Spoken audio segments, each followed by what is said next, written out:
Ready to start? Whenever you want. Okay. I just want to welcome everyone to this fourth webinar of the,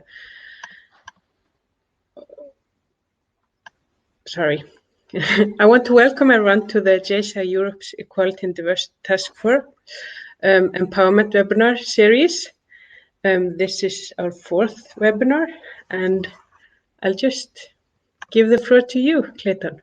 Thank you for being with us. I'm looking forward. Thank you so much, Reki and Spavo. It's a pleasure to be here, and I'm really happy to see JCI taking the step to inform its members about different diversities and empowering communities. So I was very happy to give my time and what I've learned throughout these years on the issues with regards to LGBTQ+. So my name's Clayton. For those who don't know me, I'm from Malta. I've been a member of JCI Malta since 2009. I was president in 2016. And for the past 2 years and a half, I've been working as a full-time NGO director called the Light Rainbow Communities, which is an LGBTQ+ organization. And we also organize and coordinate the Malta Pride, besides other things. Just to crack things up a bit, you all have your chat board available. I am going to ask a few questions, and I just want you to fire quick answers just to get the ball rolling. So with the first questions, can you tell me what the letters LGBTQ and plus stand for? Come on, the first one to type wins.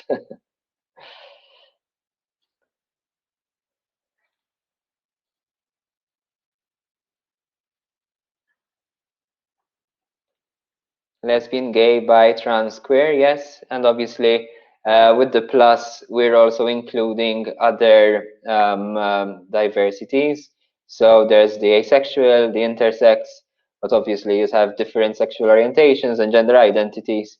So the plus kind of encapsulates the rest. And I also understand that for example, in the US and Canada, they find it's very important to include the letters number and letter 2S, which means two-spirited, since they have native communities that they identify with having two spirits in their person, being in touch with both the feminine and the masculine aspect of their personhood.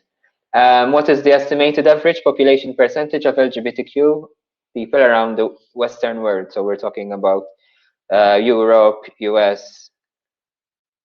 So Jen is saying 30, 15 is Chris. It's actually much lower. It's estimated to be between 4 to 10% of the global population in the Western world. So it's really a minority here. Obviously, these are estimates based on surveys, polls, censuses, where they get an estimate of people who are out. So yeah, it's actually people who are out of the closet, who can identify, who can say that they are. We believe, even I myself personally believe, that it can be quite higher as a percentage, but we're talking about people who identify in public what their sexual orientation or gender identity is. How many countries around the world are still criminalizing same-sex relationships by punishment, imprisonment, or death? Do you know that? Too many, yes, I agree. Can we have some numbers?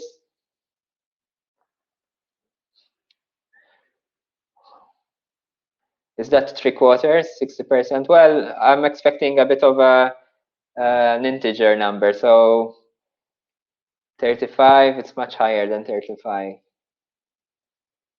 65, no, not 100, thankfully not 100. But yeah, it's actually 72 countries around the world still criminalizing same-sex relationships. 72 countries, and keep in mind that most of these countries are also JCI members. Number 4, bisexuality is just a phase. True or false?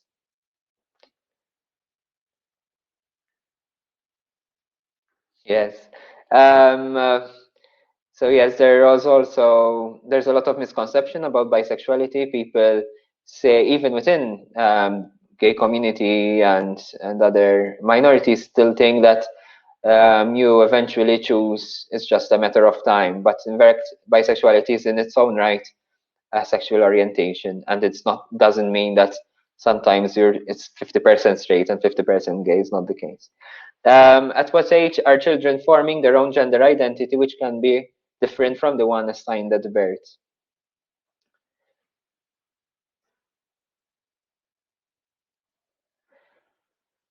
Yeah, those are all correct answers. Actually, children start at a very, very young age, from as little as 3, 4, 5.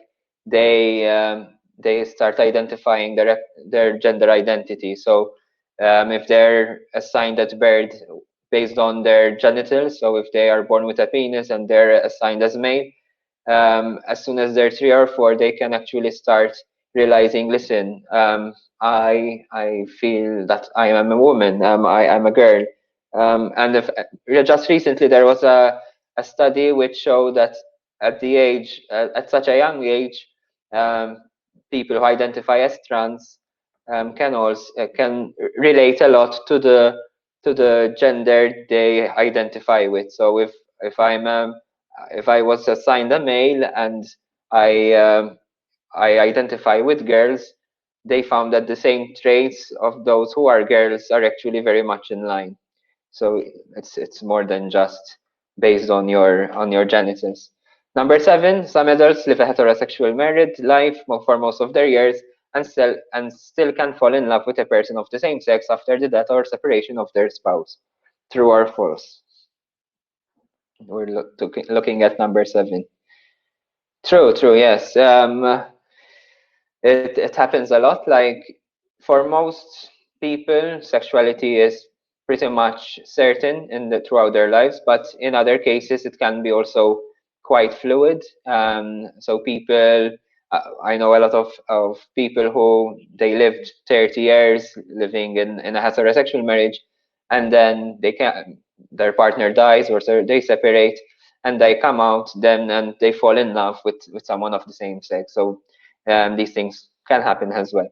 I skipped number 6. Awareness of your own sexual orientation can start from puberty or before. True or false? True. Yes. Uh, yes, true. So yes, even keep in mind that children, when we're talking about children, they are also realizing their attractions. So it could be the case there as well. Number 8 can be a bit tricky. A male transgender person, so female to male. So he was assigned as female when he was born, but eventually transitioned to become male, is attracted only to women. What is the trans man's sexual orientation? Yes. So it's good to notice. So there are still misconceptions there as well, that some people, um, because they're trans, they're still called gay or lesbian, and they're excluded from being called heterosexual, and that's a misconception. Trans people can also be heterosexual. What is the sexual orientation of a person who is attracted to any person, be it trans, cis, queer, or straight, as long as there is chemistry? Yes, pansexual. So pansexuality is pretty much in that definition that they don't feel attracted to the opposite gender or the same gender. It's just a matter of attraction that is based on chemistry, and they go beyond if they're trans or non-trans, etc. So that was a little quiz. Thank you very much. You seem to be very well aware already, and that brings us to the next step of what our learning outcomes today. So I'm hoping that we can all understand a bit the different concepts of LGBTQIA+. Be aware of heteronormative privilege. For those of you here, it is important to realize that being heterosexual and non-cis, you're part of being more privileged than those who form part of a minority. be sensitive to all forms of gender identity, sexual orientations, and gender expressions and appreciation. I've put this in because I always think it's important to say why Pride is still an important tool, why the Pride marches are still happening, and why it's such an important tool for social change. So moving on, when we talk about identities, we're talking about more than just our sexual orientation, in fact, and gender identity. It's also about race, ethnicity, disability, national origin, and the languages we speak, our age and social class, and religion or spirituality. So we are just, the idea of sexual orientation and gender identity is just part of a much more complex puzzle here. However, for us as an LGBTQ community, it's pretty much, we identify, it comes first, almost like we say, hi, I'm Clayton.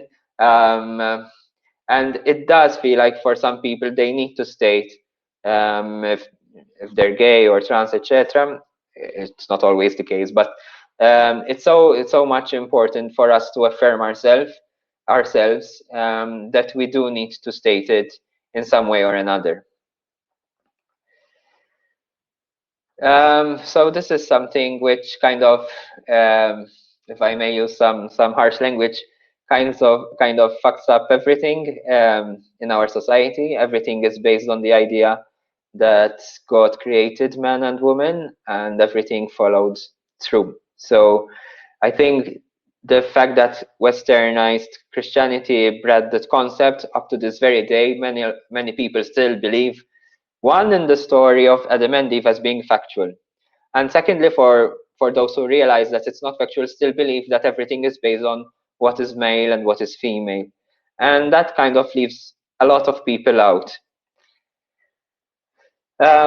Growing up, for many people, they've been witnessed to these stories of men saving women, the damsel in distress, love stories between male and women. So you can imagine and you can empathize why, for people who do not identify with these attractions, feel left out as well. Growing up, they're told that something is wrong with you because you should fall in love with someone of your opposite sex.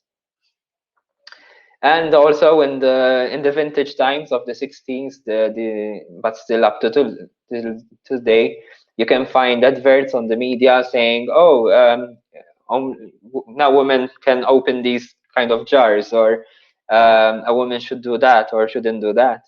And these are also form our discourse, our mentality, our attitude towards what is female, what is male. So here I'm bringing not just sexual orientation, but also the way we identify with our femininity or masculinity.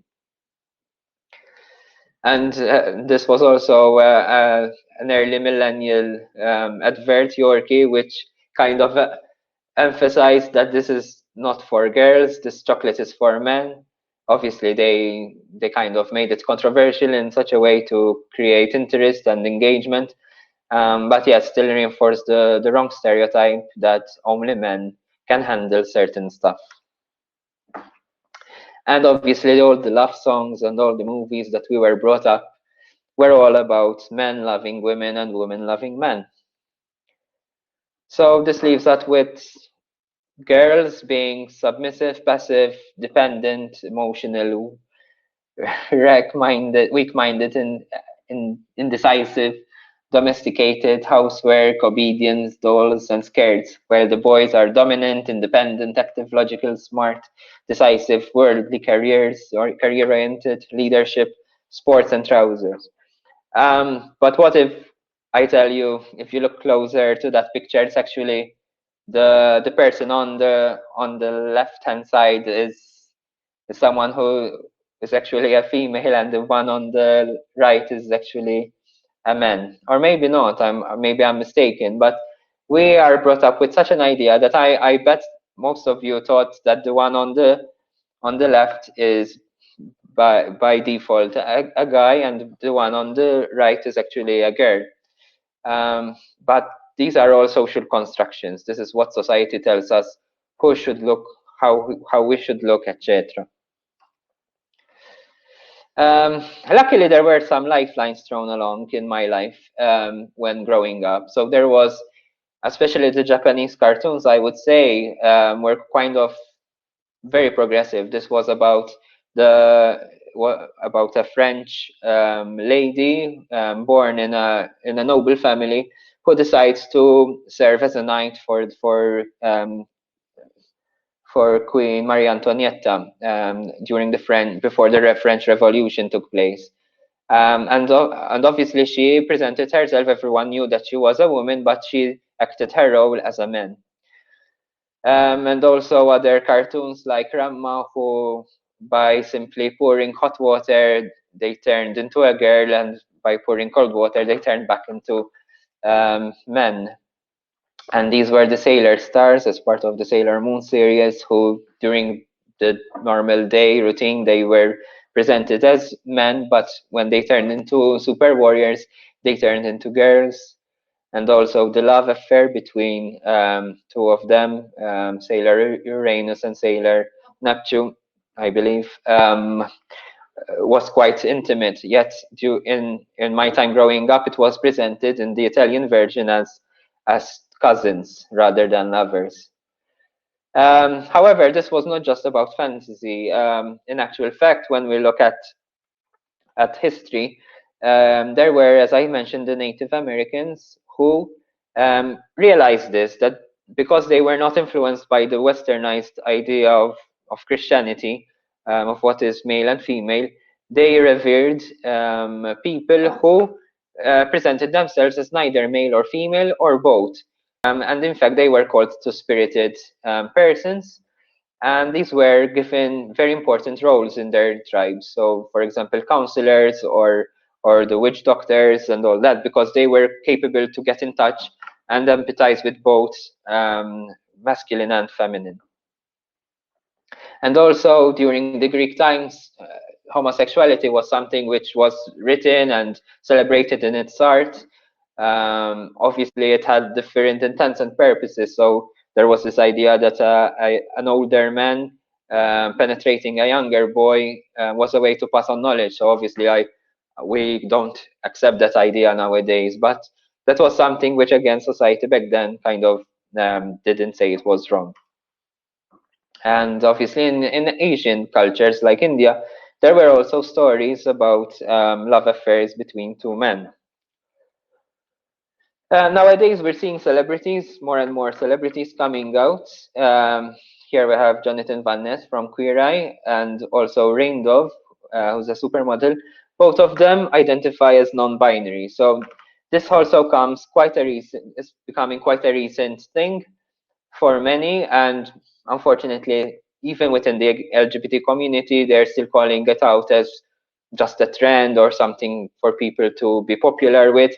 But in reality, as we've seen in the past, it's actually validated and real. So there are people who are also feel that they don't form part of neither being and Sam Smith, yes, I agree, neither being male or female, and they go beyond what is male and female, what we call the binary. So just to give you an idea, here we have the gender breadth person, and this breaks down 4 different aspects of what makes up our identity in terms of gender identity. So what makes a woman to what makes a man, and obviously in between there's gender queer. We look at gender expression. So by being myself, identify as a man, it doesn't mean that I have to present myself in a macho way. And the same way that someone who identifies as woman doesn't mean that they have to wear pink and skirts. Nowadays, it has become more accepted for women to wear trousers, but it wasn't always the case. And back in the 1900s, pink was the color associated with males rather than females. So again, this was gender expression doesn't define neither our sexual orientation or gender identity. And then there's biological sex, which is purely based on genitalia. So if you're female, then most probably you have a vagina. If you're male, you're born with a penis, and there are also different gene characteristics called intersex.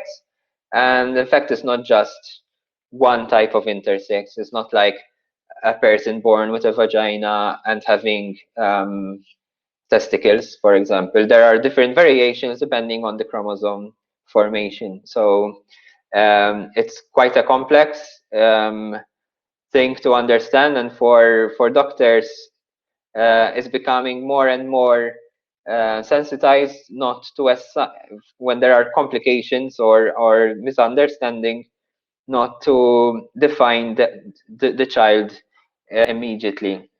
I have to say I'm proud. In the case of Malta, it was one of the first countries in the world to stop medical professionals to change gender, to make gender reassignment without the consent of the person involved.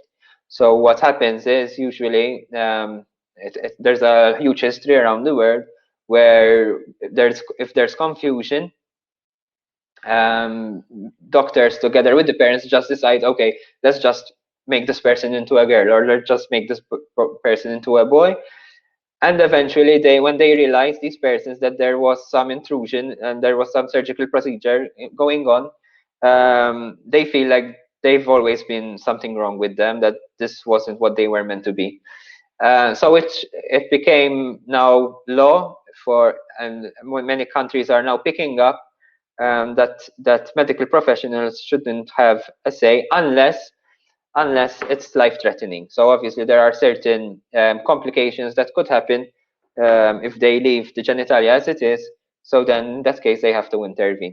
But in most cases, when it's safe to just leave the genitalia as is, then it's up to the person to decide if they want to leave it as it is or not. And obviously then there's also the sexual orientation, which again, this is not comprehensive. There's a spectrum: heterosexual, bisexual, homosexual.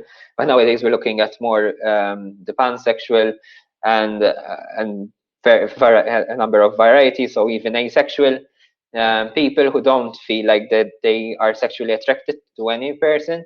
So yeah, that's quite limited. But here now, at least you can appreciate that whatever makes up our gender is not based neither on biological sex or sexual orientation or gender identity. All of them are separate, but they have an interplay together. And it's important to realize this. Like, for example, we have a tendency to, for example, we see an effeminate male and we just assume that he's gay. Or, for example, we even exclude this person, or we don't validate them as being bisexual, for example, if they come out to be bisexual. So many times we kind of put everything in one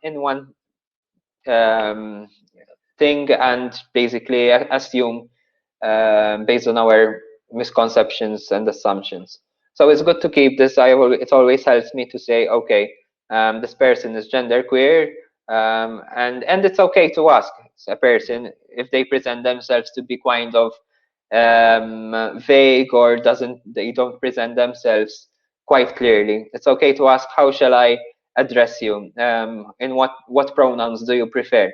And in fact, as you've seen, I've trained myself enough to say they. We use the word they when there is no defined aspect of who makes a male or female. So some persons actually prefer to say, my name is Rain, and I I present myself with the pronouns they and them. It takes off a bit of practice. In the beginning, it's quite confusing. It's a mindfuck. But eventually, you just think of the person. You just kind of take away all the assumptions of what makes male and female, and you manage to address the persons with the they pronoun. This was actually a good thing to see when you have some time. It's called Coming Out Stories with the Ellen stuff. I'm not sure if I'm allowed to play this here, but I'd rather open it up for some discussion later with questions and answers, and you can watch this in the comfort of your own home. So just keep a note of that. that you can Google coming out stories with DL and stuff. I think it's around 10 minutes long, and it's quite moving, where you can see using they or gender neutral language can be quite a challenge depending on different language. Icelandic is very gendered, for example. Yes, I agree. I'm talking about the English language here, so excuse my ignorance when it comes to different cultures and contexts. And actually, I'd be interested to see what in such situations how they prefer to address themselves in case of non-binary people. Yeah, so Germany, for example, managed to invent an inclusive pronouns. We basically use the gerund form. Okay, cool. But I agree, very worthwhile challenge to change wording to be respectful of all genders. So yeah, to come out or not to come out, before I proceed to the next slide, could you quickly point out what are the risks of a person not coming out? So if I don't decide to come out, what are the risks for me not to come out?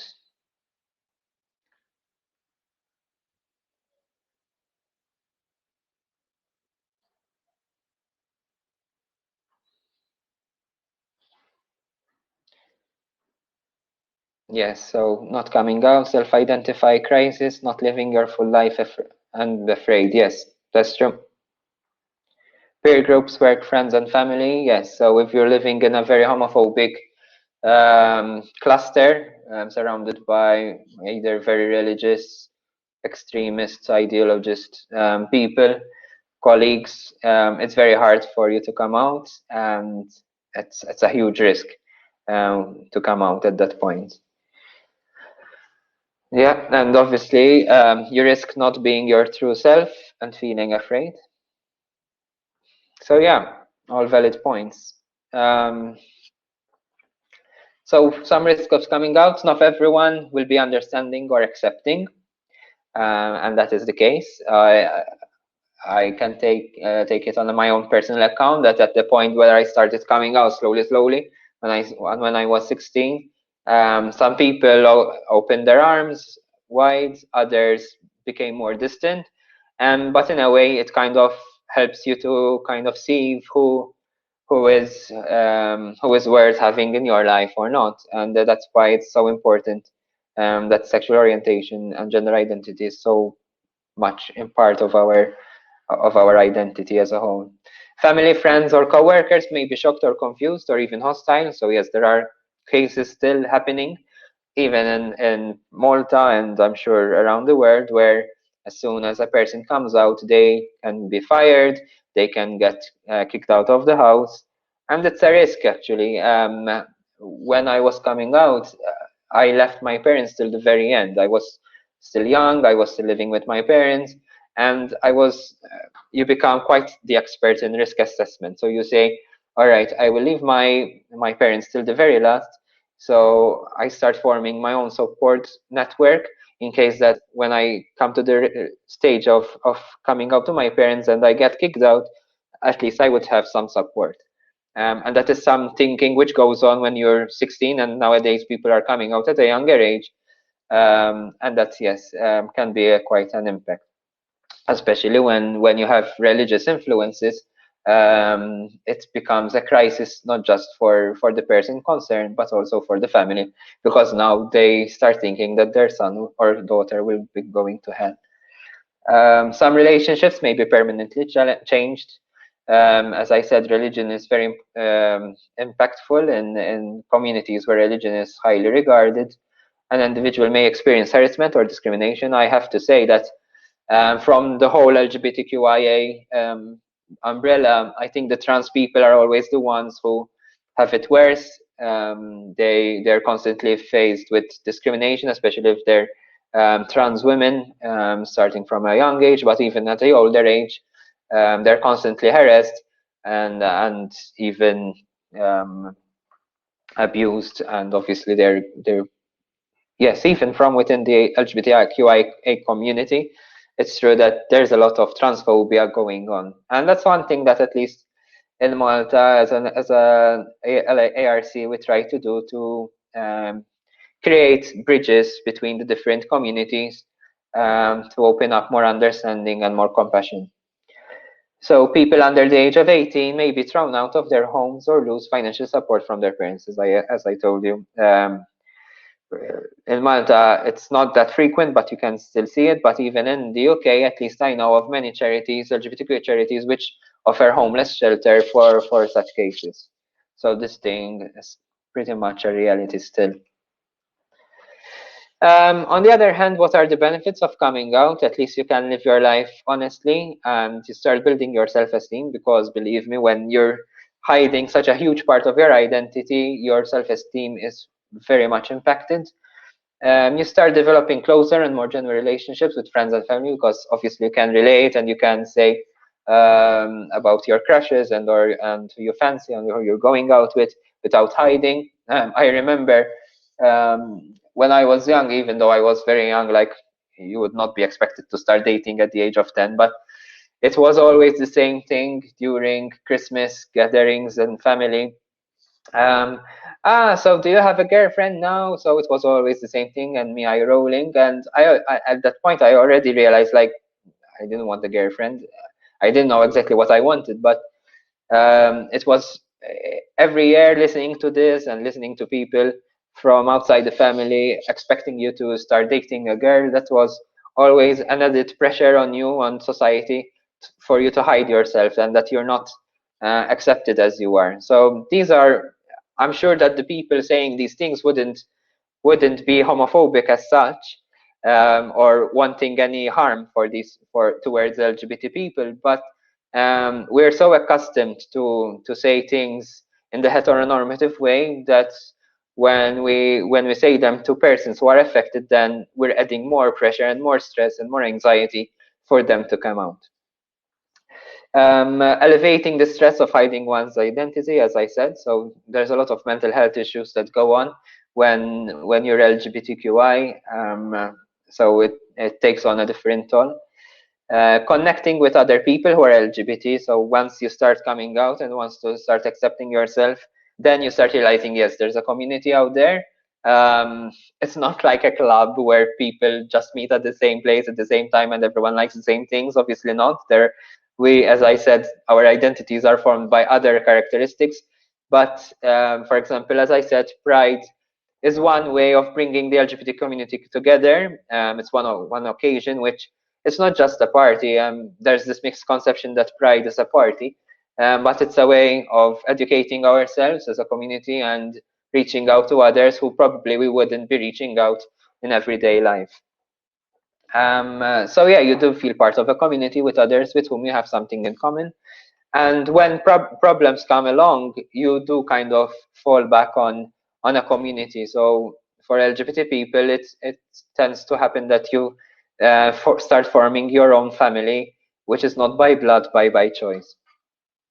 And helping to dispel myths and stereotypes by speaking about one's own experience and educating others. So this, I really believe that in saying, in being true to who you are, whatever you are, you can be a role model and you can also support others who are in the process of coming out. So I really believe that sharing one's own story is a powerful way to change minds and hearts. And you can also be a role model for others. So this is one of the main problems, which I would say, growing in the 90s as a kid, there were no as such life models. Luckily nowadays, with the media and becoming more accepted as a thing, there are people, celebrities and scholars and influential people who you can say, this is a role model for me, and it is a good example for others to follow. So at least nowadays, having all this information available is helping a lot of people. How might people who are LGBT feel about coming out to someone? So this is something which you as JCI members have a responsibility towards your other members, whether you're president or someone in the board. I did find a commonality, like for example, JCI Malta did attract quite a number of LGBT people on board, and it had a no discrimination policy. It was always friendly. So for me, it was a safe space to be myself. And I think you all have a responsibility as well to affirm this, to say, listen, whoever you are, whatever you are, you're accepted, you're part of our family. And so JCI could very well be a safe space for LGBTQIA people, as long as you affirm it. So if you don't, I don't agree that by saying nothing, you're being affirmative. In that case, you're just sitting on the fence, and people are risking it, whether it's a safe space or not a safe space, if people are homophobic or transphobic, etc. So affirming yourself is really important. That saying JCI UK, JCI Malta, JCI wherever, is a place for everybody, irrespective of your gender identity, sexual orientation. And you obviously have to show it. So having people who are out joining and supporting LGBT projects or joining in pride parades, this is all ways of how you can show your support. So obviously people who are coming out are subject to be vulnerable and scared or unsure, and it's always added stress on how people will react if they are relieved or proud. So one thing which helped me a lot when it was my time to decide whether I wanted to come out or not was during my college years. There was this girl who I became friends with because she projected such a non-judgmental attitude towards LGBT people. I mean, she was straight. I mean, she's straight, but she loved wearing rainbow rings and doing rainbow nails. In a way, for the people out there, no one really noticed that. But for me, I started realizing this person is passing on a message, and that's why the rainbow colors are such an important, a powerful symbol for the LGBTQ plus community, that it transmits a message that here we accept you, that I don't judge you. So basically, you're not expected to know everything, but at least what we would find and what we look for is for acceptance, support, understanding, and comfort, and reassurance that the relationship won't be negatively affected. And I think this is really important, that even if people are finding it hard to come out, and that maybe you are reading the signs, you don't force them to come out, or you don't push anyone to come out, and that's very important. It's very important to just be present with the persons. If they decide to bring along a same-sex friend, don't assume it's their boyfriend or their girlfriend. Just be chill about it. And as I said, but if you are unsure, for example, how to address the person, don't be afraid to say, how should I address you, or what pronouns do you prefer? Actually, it would be more easy for everyone and less of a risk to say, like if you're in a meeting or you're meeting new members, say, hi, I'm Clayton and I identify with he, him, his as pronouns, and everyone can do a round of name and what pronouns do they prefer. So that could be one way where you're normalizing the different gender identities. So next thing is, what persons who are lesbians or gay or bisexual have been told about their sexual orientation and what you should not say. So basically, there's some do's and don'ts. Try to avoid saying you're just going through a phase. Sorry. It's just because you've never had a relationship with someone of the opposite sex. You can't be gay. You've had relationships with people of the opposite sex. You can't be a lesbian. You're too pretty. You're depressed. You're just confused. Maybe you can find a therapist that can help you get over anything. So try to avoid these kind of messages with members or other people that you come in contact with.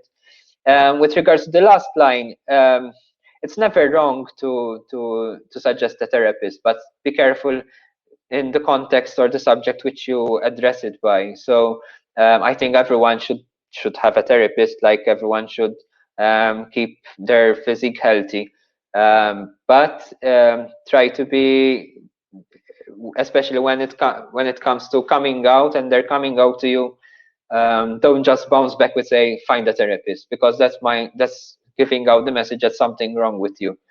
It should be their decision ultimately, and their realization that maybe they need some support to reaffirm who they are.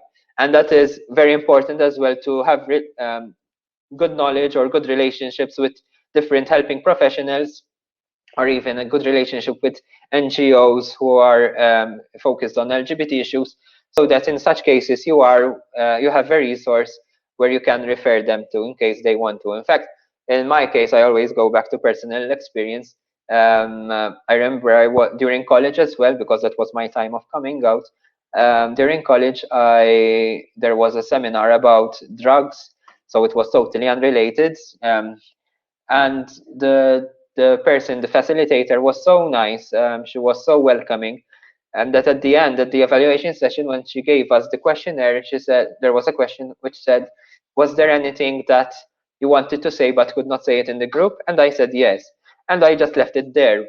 But actually, the facilitator got back to me, contacted me, saying, "Listen, I saw this reply. Would you like to say anything?" And for me, it was like a moment of reaching out, and I was able to come out to a person, and she didn't have the knowledge on LGBT issues, but she said, "Listen, what I can do is I can get in touch with an LGBT NGO at the time and connect you with the people there." And that's what she did, and it was my first time getting to know this other NGO and getting to know other gay people, because you just feel that you're the only person in the world to be LGBT. So we slowly start getting in touch with other people, and also breaking down the negative stereotypes that you build in your mind. So that is one big issue that LGBTQ people face, because they grow up with such hateful messages towards other LGBTQ people that they take them on as their own. So they come up hateful towards themselves. They grow up to have internalized homophobia. So it's not easy. So, and it's important to understand this. Unfortunately, some gay people, when I say gay people, take it in the whole context. Some gay people are quite homophobic, and because they were not accompanied, or they were always given the wrong message of who they are. And again, try to avoid judgment at that point. Try to stay away from attacking the person, but helping them along their journey of self-understanding. Ultimately, that's what they're looking for. They're always on the search for trying to understand who they are, and it's not easy. Some good things to say, so maybe these can be a guide for you. How long have you known that you are lesbian, gay, bisexual, or transgender? Are you seeing anyone special? Has it been hard for you carrying the secret? Is there some way I can help you? Have I ever offended you unknowingly? I think the last one is really beautiful, like validating the fact that you as a person are a human that makes mistakes. And if I ever offended you, please let me know, because I want to learn and I want to reach out to you, and I want to show you that no matter what you are, you're still my friend, or you're still a very welcome member in our organization. But also the others are very important questions to put forward, to show interest, not to just if people are coming out to you, it's a huge deal for them. And therefore, it's very important that you are open, that you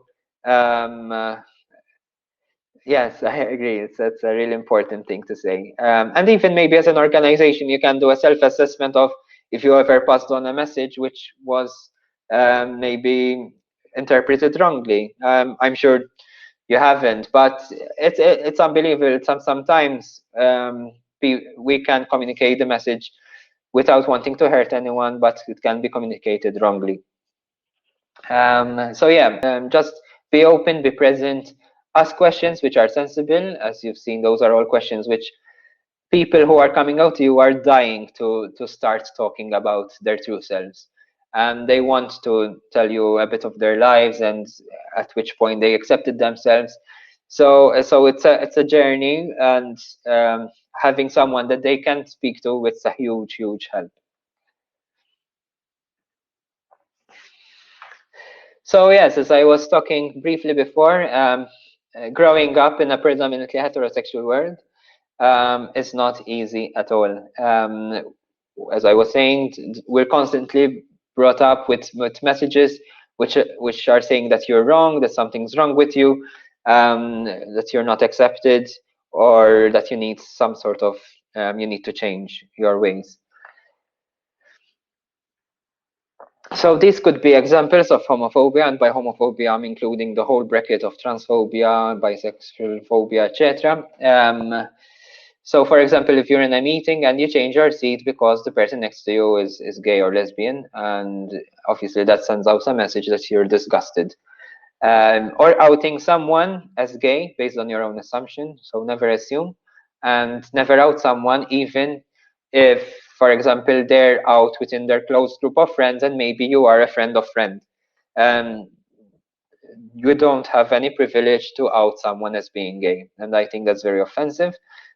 Just let the person decide when they want to come out, or if they want to address themselves as being trans or non-binary, etc.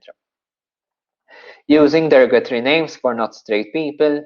So I'm sure in every country there are different names used. For in our case, for example, pufta is a way to offend someone, and pufta means gay. So yes, I mean, someone who says pufta in our country is considered a hate crime, basically.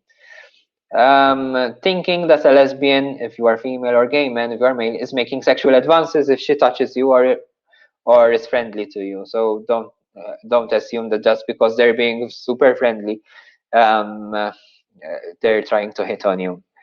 Obviously, if you feel you have every right and it's valid that you feel uncomfortable, you say so. That you can say, listen, I'm feeling uncomfortable right now because I'm not used to this kind of closeness. Just say it as a state of fact without being judgmental or anything. I mean, it could be the way people are predominantly communicating. So for those who don't know, like most of us have a predominant sense. Some uses their eyes, some their nose, some their mouth, some their hands.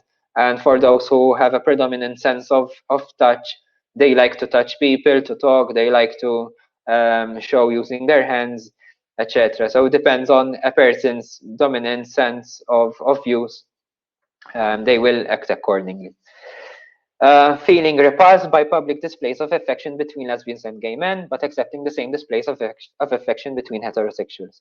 So this is obviously one of the basic tests to understand if you yourself have a sense of internal homophobia. And mind you, everyone carries an element of internalized homophobia. Some have it more than others, but it's important to be aware. So if something like seeing two gay men kissing in public shocks you, but you've lived your whole life seeing a guy and a girl kissing on TV or even in cartoons, and that for you was nothing, then yes, there's something which still shocks you, which still is it's kind of dissonant to what your world is telling you. So be aware of these kind of triggers. And again, it doesn't mean you're a bad person, but it means that you can still learn to be more acceptant.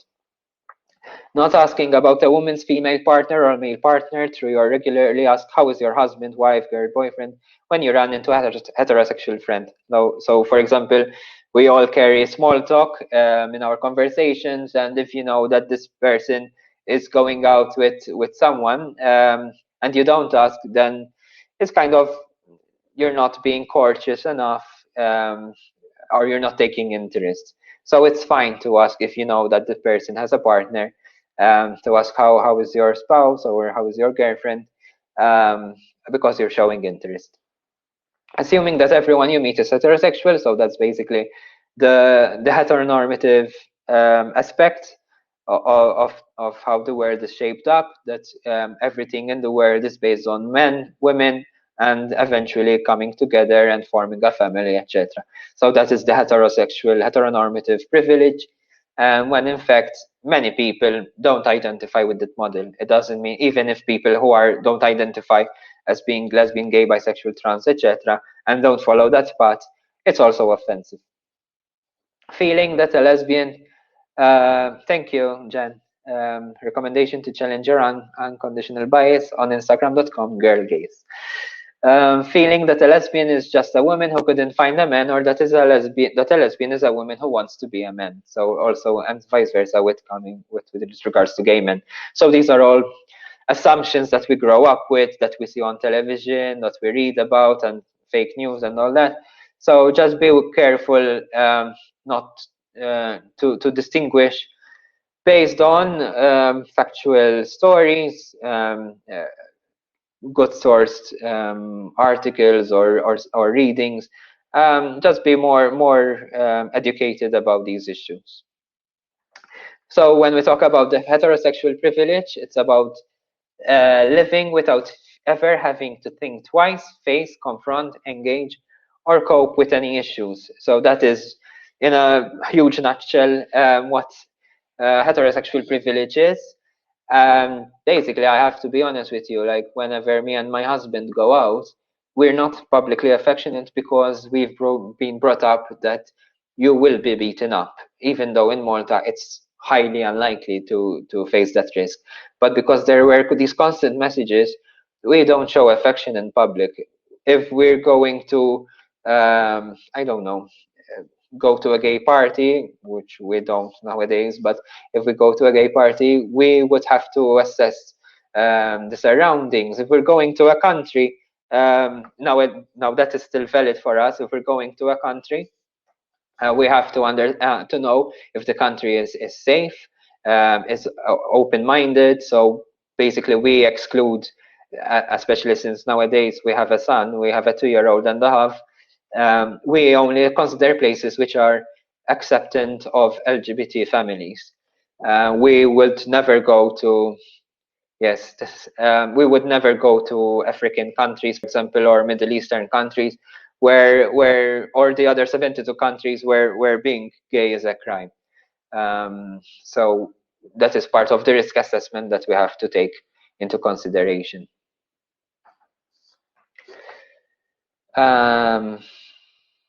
Yeah, and how you can be an ally. So even as a JCI organization, it's good that you affirm yourself as being an ally organization.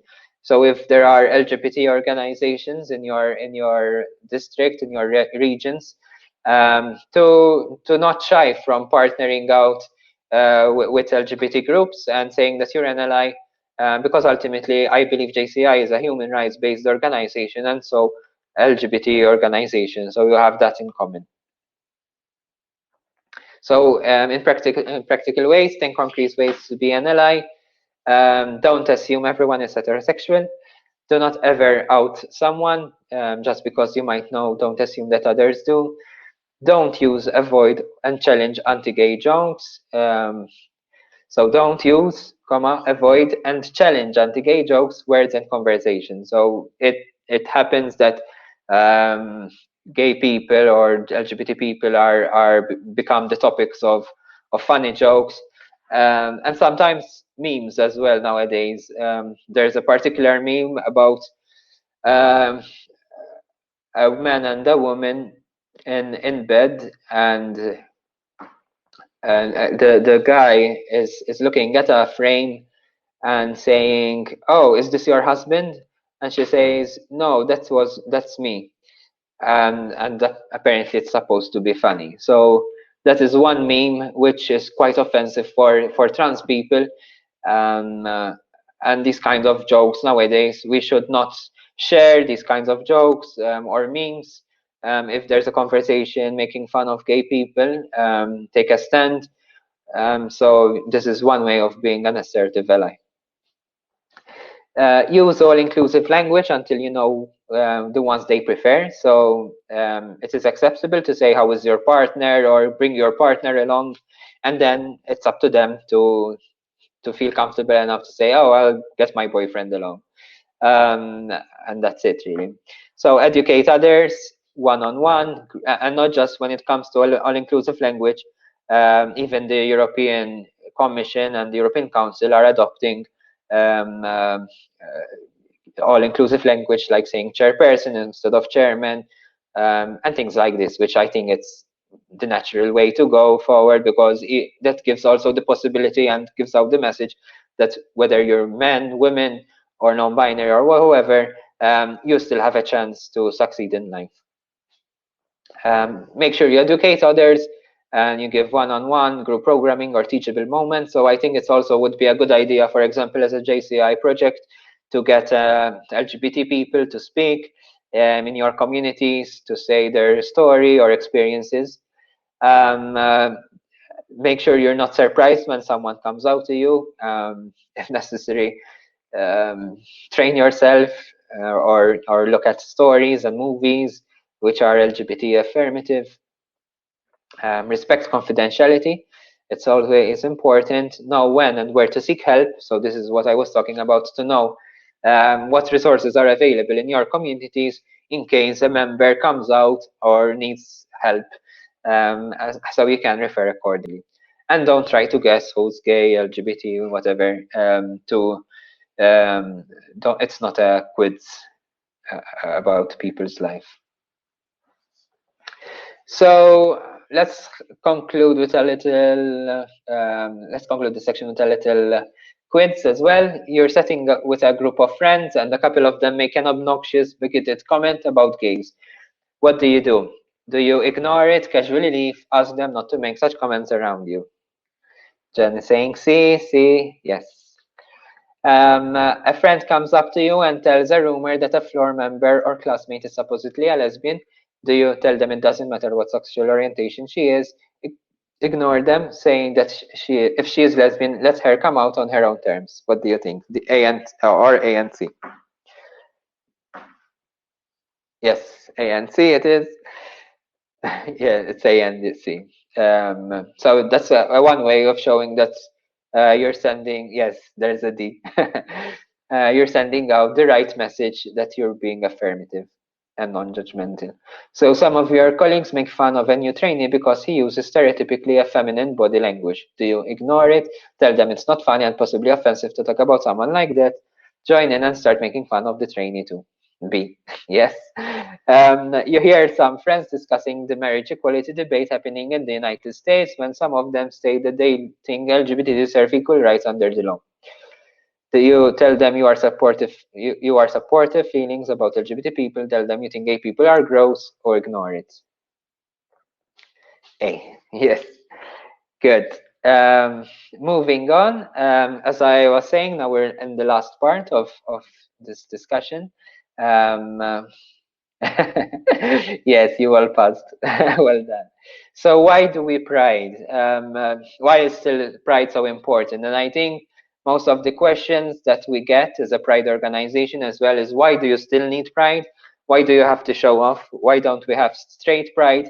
I have nothing against gays, but no one needs to know who you sleep with. So these are the typical questions that we get, and most people don't understand why pride is still so important. And because they come from a heterosexual privilege, and mind you, it's not just because they could also be part of the LGBTQ cohort.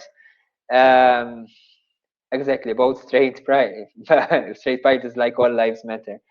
So when we say why don't we have straight pride, it's like basically we're ignoring the fact that because you're simply LGBT, you're faced with extra harassment, extra troubles, extra discrimination, just based on your sexual orientation or gender identity. So for those who know or don't know, Pride started formally becoming a formalized group from the 1969 riots, when in New York City, lesbian and gay people used to meet in this bar together with sex workers and trans and drag queens.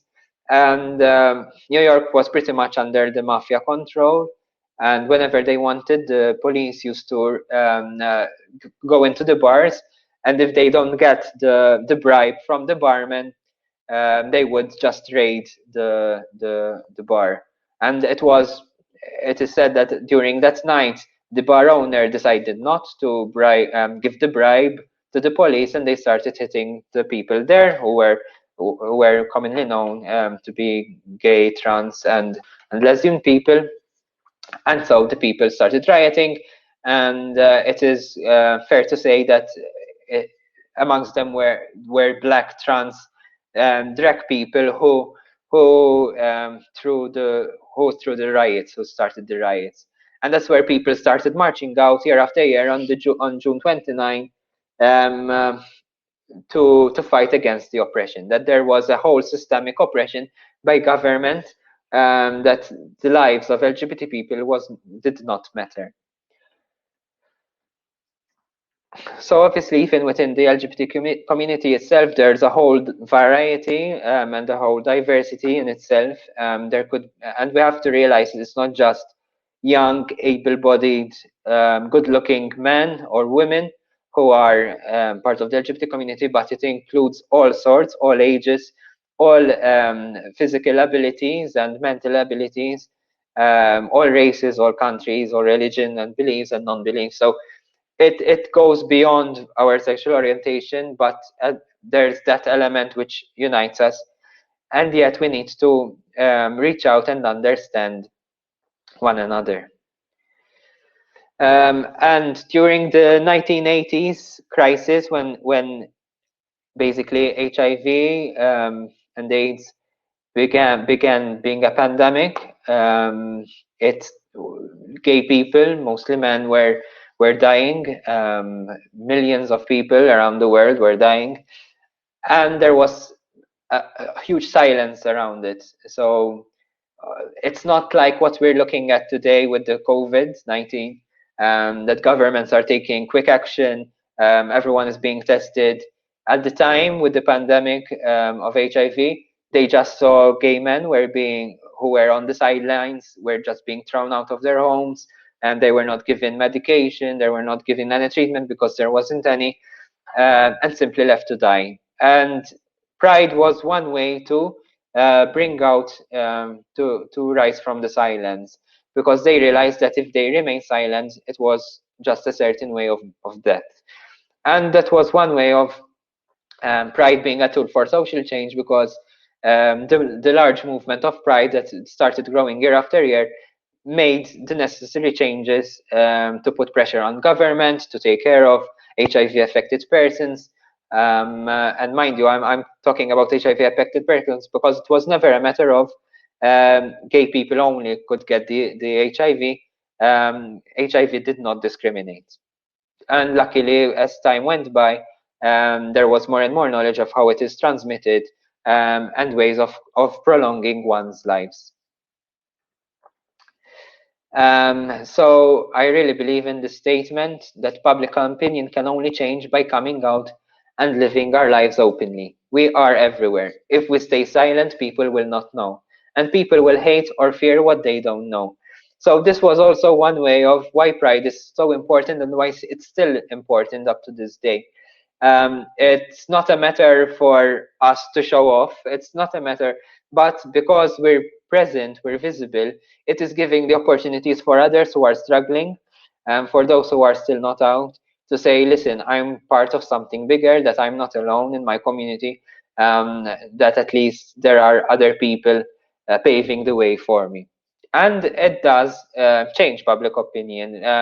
By being more public, you can influence other people's lives just by sharing your story. And Pride is not just for the LGBT community itself; it's also for the parents of the LGBT community. So here we have cases like two of the pictures here, which are not part of the P flag, come from Malta. The picture below is a group of parents of LGBT people who still believe in the Catholic faith, but believe that their child is loved by God, no matter what. So they formed a support group called Drachma Parents, and they have also published books.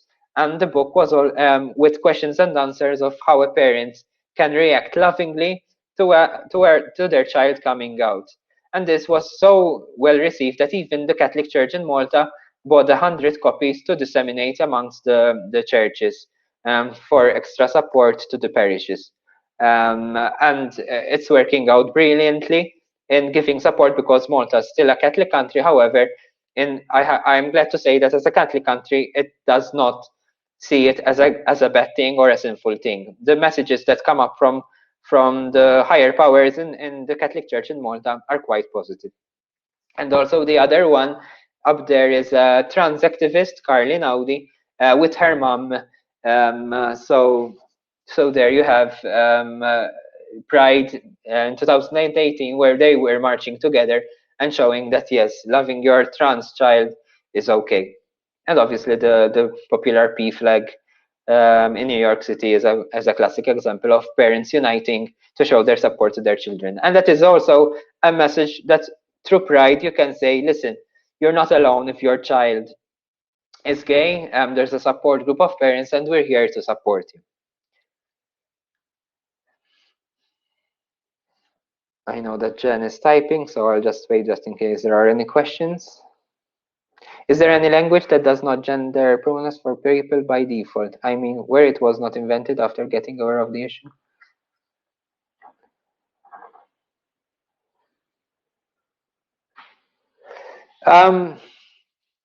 Yeah, in terms of with regards to the English language, because that is what I can say.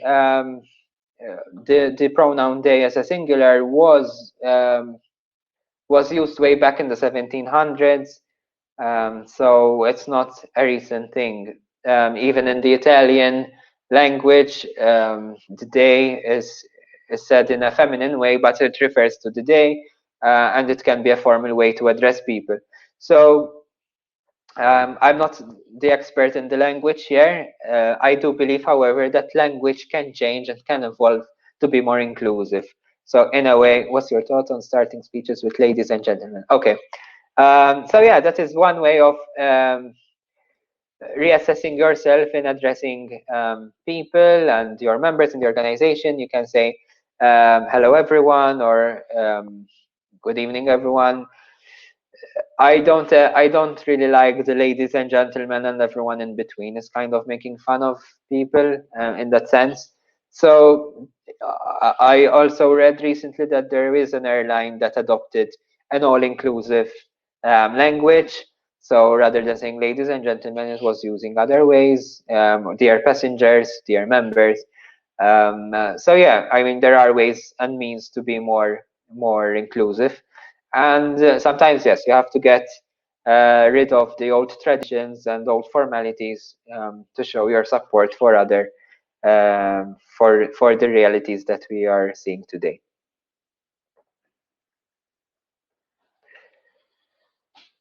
So yes, when it comes to Pride, it also gives us a sense of identity, that we are not alone, that we are part of a family, that's of our choice. It's about diversity. It shows that it's not just about being young. In Germany, we developed a way to pronounce the gender gap in speeches. Okay, that's really interesting.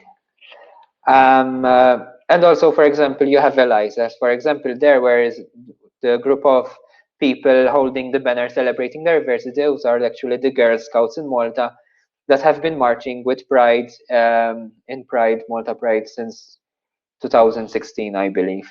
So, and also the messages like free hugs if you need one. Pride can be such a beautiful way to reach out to show your support, and I really encourage JCI organizations to join Prides.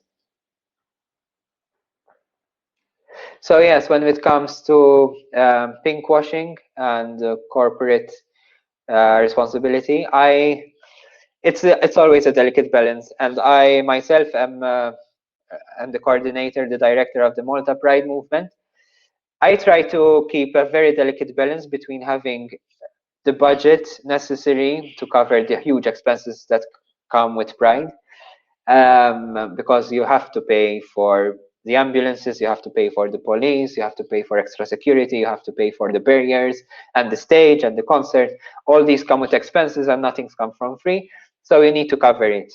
However, I do think that you need to really choose your partners wisely.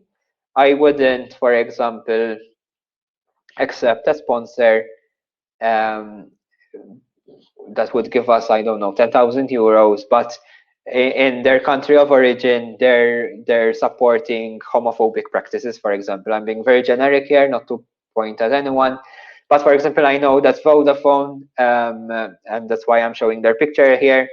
Vodafone around the world celebrating all prides, and in Malta as well, they ensure that their policies are LGBT friendly, that there's no discrimination to policies, to family friendly measures.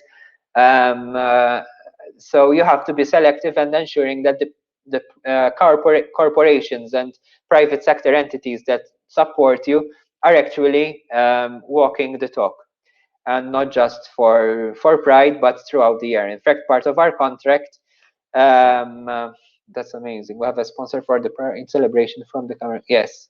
Well, the American Embassy, but yes, there are still some wild cards, and the American Embassy, based on their constitution, and since they still have federal equal marriage, they should still support it. So yeah, I think as pride organizations, there are some who just go with anything, but you really have to be sensitive. And if you're a real activist, you are also understand you are basing your decisions on human rights issues. So you have to make sure that the companies that you are partnering with are not infringing on anyone's human rights, and not just LGBT rights. And yeah, we are. Yeah. So basically, there was a little video there, but we're over the time. So I just want to finish with this.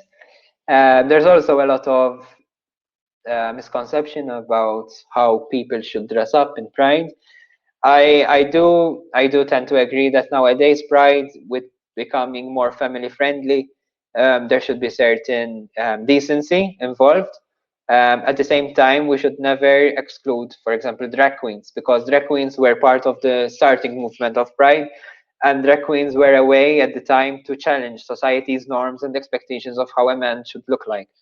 Nowadays, there are also drag kings. It's always, as an LGBT community, we're always on the fringe, and we're also pushing boundaries when it comes to society's expectations. So there are certain things, like, for example, full nudity. In our case, it's not allowed, and we don't allow it. But at the same time, for example, if you see the picture in the middle, that person in the middle is actually a trans man. And I think it's such a powerful image, because he's unashamedly showing his scars of his top surgery. So that's a way of showing, listen, I am free from what society is telling me of who I should be. And now I am proud to be who I am. So you have to be sensible. At the same time, there are messages which people carry with them. And Pride is an opportunity for people to use their bodies, use their image as a way to express a message. And that's where I would like to finish, where it says there is a lot of pressure to fit in, but at Pride, everyone has the space to safely express themselves and wear whatever they like and celebrate their freedom to do so. So I think, yes, nowadays that society is becoming more acceptant, and children and families are joining along the Pride celebrations. It's totally fine, and we should also be considerate of certain decency. But yes, no one should censor someone because they want to transgress their gender norms, or they want to show their scars. So yeah, I'd like to stop there and open up for any questions and discussions.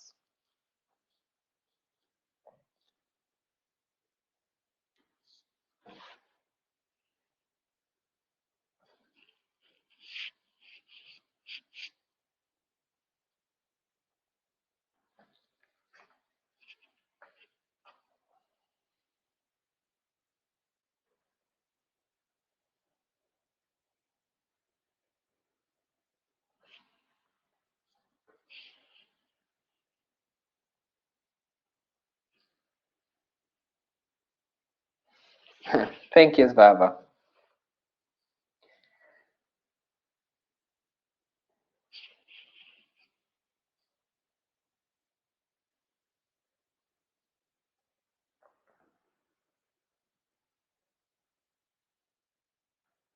Thank you, Jen. I'm glad you enjoyed it.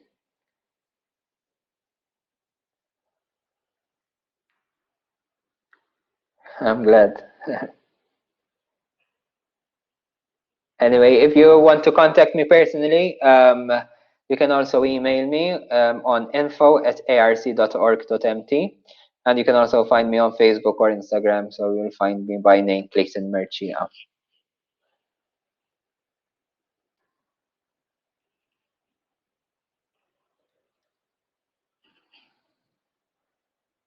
So any tips on first step for local JCI chapters to be more inclusive? So I'm going to be quite generic here, so I don't know the context and the way it operates in the current climate. However, just by, for example, noting any dates, for example, 17th May is the International Day Against Homophobia, Transphobia, and Biphobia. It would be a good way, an opportunity to send out a message, either through a campaign or a social media post, saying that we are against any sort of homophobia, transphobia, etc., or pairing up with an LGBT organization of offering support. That is a good way to start.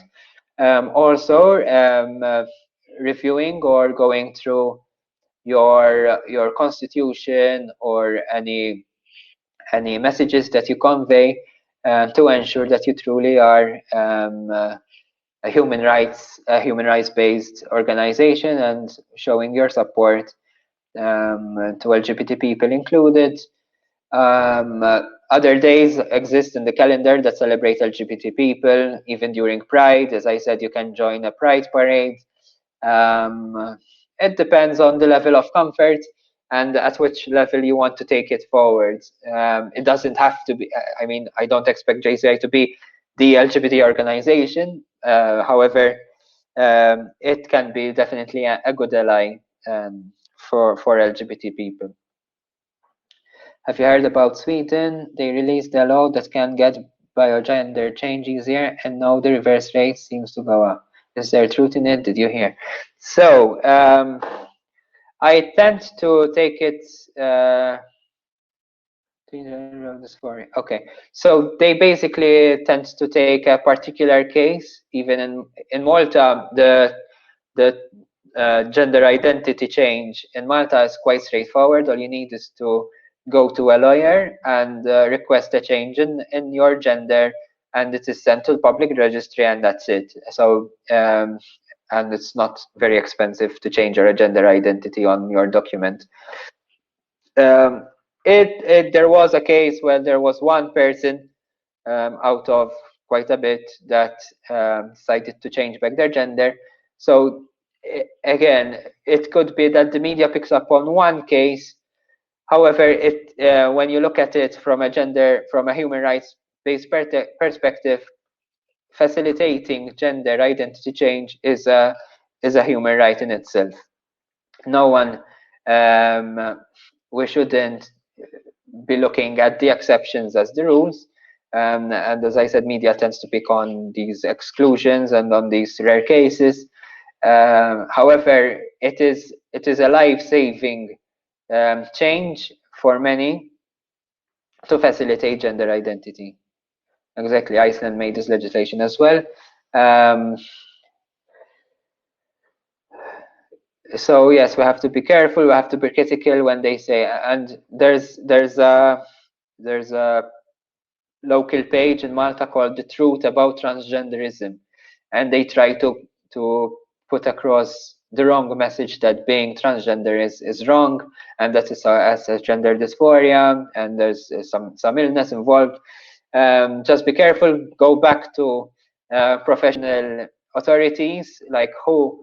The World Health Organization has also removed transgender gender dysphoria as being a mental illness in itself, and simply as a treatment needed for so that it is a criteria for public insurance health.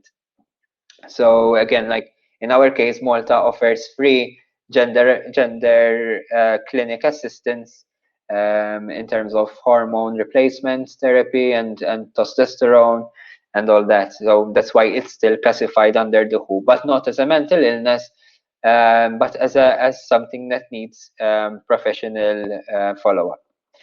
And seeing you have been a national president and experienced international JCI world, do you have any ideas or suggestions of steps to be more inclusive on the JCI Europe level or a world level? In my time when I was at the JCI World Congress and the JCI European Conference, I did bring my husband along on the stage when they were presenting the spouses. So I think we didn't find any harassment or any issues there. And in fact, they said Clayton Mercieca, national president JCI, and his spouse, I believe they said.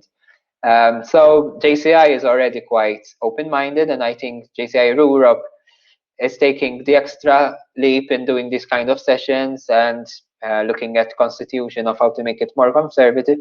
Yet I heard, though I'm not following as much as on JCI issues as I was before, that at the JCI world level in the Congress there was a vote which happened and it didn't go through because of the countries that we mentioned which are still considering homosexuality as a crime. So yes, at the JCI international level, I think it's still a delicate balance to find. However, it would be good to take a stand on this issue and say, listen, JCI stands for all human rights, and human rights include LGBT people. Oh, it went through. Okay, great. Sorry. I told you I'm not following, so it's great. It was a big discussion and did not look good at the time, but the motion passed at least. So yeah, but yeah, the fact that it's still being discussed and it's still being debated is not a good thing, I think. So, but yeah, things are changing and for the better.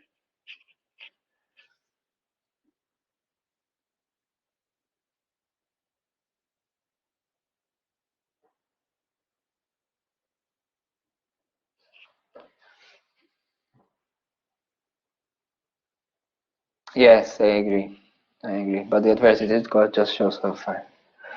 So hopefully there will be some changes. But I think if you realize that, for example, if there is a member who is out in your local organization or national organization, do celebrate him or do show support or do it could be a way for him to feel safe enough to live his life openly in the JCI world. And I remember in my JCI days at the European conference levels, because I used to be true to myself, other gay people kind of joined along, and kind of it became, now we have our own virtual group on Facebook. So at least there is a sense of belonging as well for JCI people who are LGBT.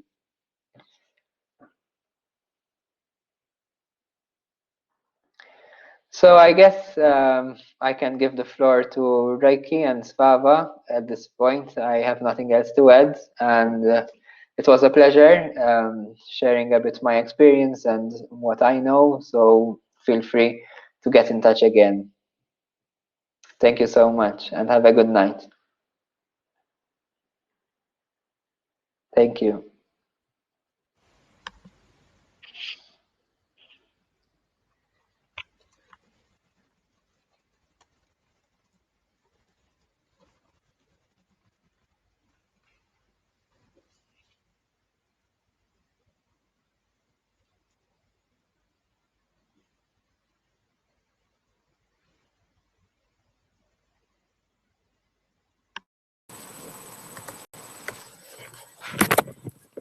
Hi everyone, sorry for the lighting. I didn't really plan to jump in here at the end, but I just want to say thank you so much.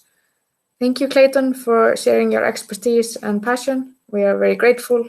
And I wanted to just mention to you all that we have the next session already scheduled. It will be with Ashley Elliott from JCI USA, and the topic there will be primarily disability or different abilities. It is called Leave No One Behind. Please follow us. The event is on Facebook, so you will get all the notifications and further description. And I just want to say thank you all again, and sorry for the two-faced look right now. Good night. Bye-bye.